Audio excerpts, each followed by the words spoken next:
Hi all of you. High. Okay, शिव्या हा चित्रपट तुमचा नवीन येतोय आणि चित्रपटाचं नावच इतकं कॅची आहे की तुम्हाला लोक अट्रॅक्टही झाली आहेत आणि नंतर मग थोडासा तुम्हाला डिफेन्सही करावा लागला आहे. असं तुम्ही टेनिस खेळतायत असं म्हणायला हरकत नाही. तर किती मजा आली, एक वेगळ्या टाईपचं प्रमोशन ठरलं असेल नक्कीच. हे काय सांगाल प्रमोशनबद्दल? फिल्मबद्दल कमी आम्ही बोललोय आणि टायटलबद्दल जास्त बोललोय. प्रत्येक म्हणजे रेडिओ असून दे किंवा कुठेही जास्त मला असं वाटतं की टायटलबद्दल जास्त विचारतात आणि फिल्मबद्दल कमी. आमचं बोलणं सुद्धा कमी होतं आणि टायटलबद्दल जास्त होतं. त्याच्यानंतर आम्ही ते फिल्मबद्दल बोलायला जातो. मला असं वाटतं ते फारच स्वाभाविक आहे, कारण कसं आहे हे जे टायटल आहे ते फारच कॅची आहे आणि हा विषय मला असं वाटतं फार जवळचा विषय.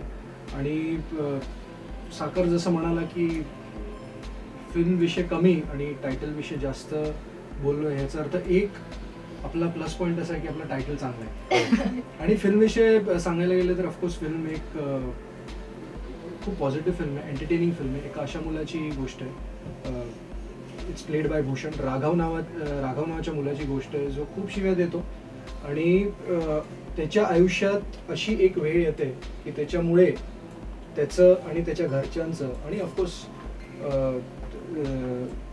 त्याची गर्लफ्रेंड म्हणजे शर्वरी संस्कृती प्ले करते, तर त्यांच्या आयुष्यात इतके प्रॉब्लेम्स येतात, म्हणजे स्पेशली राघवच्या आयुष्यात, तर पूर्ण आयुष्य त्याचं बदलतं. आणि म्हणून आपण असं म्हणतो की चांगलं बोलणं हे फार गरजेचं आहे सोसायटीमध्ये. तसंच राघव चांगलं बोलतो किंवा त्याचं रिप्लेसमेंट काहीतरी शोधतो किंवा आता तो शिव्या देतो नाही देणार, आता तो कसं ट्रीट करेल लोकांना, ती फिल्म आहे. आणि आम्ही हेच फिल्ममध्ये पण हेच दाखवतोय की शिव्या देणं हे चांगलं नाहीच आहे. करेक्ट. आणि साधारणतः पहिल्यांदा तुम्ही भूषण प्रधानला शिव्या देताना बघाल, त्याची एक साधारण छोटीशी झलक पाहायला मिळेल का भूषण चित्रपटातला एखादा डायलॉग जो बोल? कारण मादर बोर्ड आहे का की आता शिव्या देईन? अशा काही वेगवेगळ्या शिव्या पण आहेत फिल्म मध्ये, त्या का ते तुम्हाला कळेलच.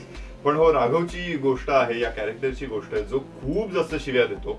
पण हेच फिल्म मध्ये दाखवण्यात आलंय की एखादा माणूस खूप शिव्या देतो म्हणून तो वाईट असतो असं नाही. किंवा एखादा माणूस जो शिव्या अजिबात देत नाही, एकही तोंडात शिवी नाही म्हणून तो चांगला असंही नसतं. तर बऱ्याच वेळेला शिव्या हे फक्त एक माध्यम सोडून झाले की आपला राग व्यक्त करण्याचं एक माध्यम झालं. आता त्याची गरज खरंच आहे का नाही आपण ठरवणं गरजेचं आहे. कारण मी मगाशी म्हटलं तसं की आपण आपल्या आई वडिलांवरही चिडतो, त्यांच्यावरही राग येतो, तेव्हा तोंडात शिव्या येत नाहीत ना, तेव्हा गरजही नसते शिव्यांची, तेव्हा आपण आपलं कन्वे करू शकतोच. तसंच इतर वेळेला पण शिव्यांची खरं तर गरज नसते. आता माझ्याही तोंडी अजिबात शिव्या नाही आहेत, पण गाडी चालवताना खूप शिव्या असतात तोंडात आणि मी ते कंट्रोल करायला सुरुवात केलेली आहे. आणि मी जेन्युइनली सांगतो तुम्हाला की I have failed miserably at it. मी खूप रोज घरातनं निघताना पहिली 5 मिनिटं तरी ठरवतो की नाही आता आपण ड्राईव्ह एकदम प्लेझेंटली करणार आहोत, एकही शिवी नाही, बघू आपण किती वेळ कंट्रोल करू शकतो. पण होतच नाहीये यार, 10 मिनिटांच्या वर तर impossible.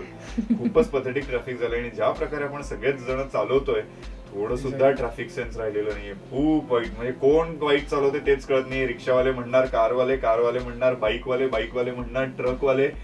I don't know what is wrong, but काहीतरी एक त्याच्यावरती तोडगा असा ना, जसं आता डिमॉनिटायझेशनचं झालं तसाच काहीतरी एक ओव्हरनाईट तोडगा काहीतरी आला पाहिजे. आणि जरा स्ट्रिक्ट आपल्याला काय म्हणतात स्ट्रिक्ट एक्झिक्युशनची गरज आहे. हो, डायव्हर्ट झालो. एक्झॅक्टली, भूषणचं फ्रस्ट्रेशन इतकं होतं आणि त्याने शिव्या इतक्या अवॉइड केल्या की तो मेथोडॉलॉजिकली समोर आला की आपल्याला काय केलं पाहिजे. म्हणजे मनात खरंच तुझ्या खूप शिव्या होत्या, ते गरजेचं आहे. इतका कॉमन फॅक्टर झालाय तो ट्रॅफिकचं वगैरे जे काही आपण बघतो ते इतकं झालंय आणि सर्रास आपण शिव्या देतो. आणि असं वाटतं की आता म्हणजे आता शिव्या संपतील, सगळं संपेल, पण काही ट्रॅफिक संपणार नाही. ऍक्च्युली आपण काही वेगळ्याच टॉपिककडे तुम्हाला कळलं, आम्ही इथे पोहोचायला ना जवळजवळ 3-4 तास प्रवास करून आलो आणि आम्ही पुण्याहून वगैरे आलेलो नाही आहोत. आम्ही मुंबईतच आलोय आणि 4 तासाचा प्रवास करून आलो.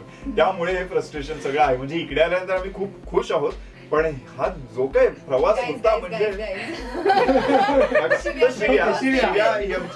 21 एप्रिलला रिलीज होते. आणि फिल्मचं नाव खरं अर्थ इंटरेस्टिंग काय आहे तर आम्ही तुम्हा सगळ्यांना त्याच्यात इन्व्हॉल्व्ह केलेलं आहे, कारण की फिल्मचं नावच आहे ती देते, तो देतो, ते देतात, सगळेच देतात शिव्या.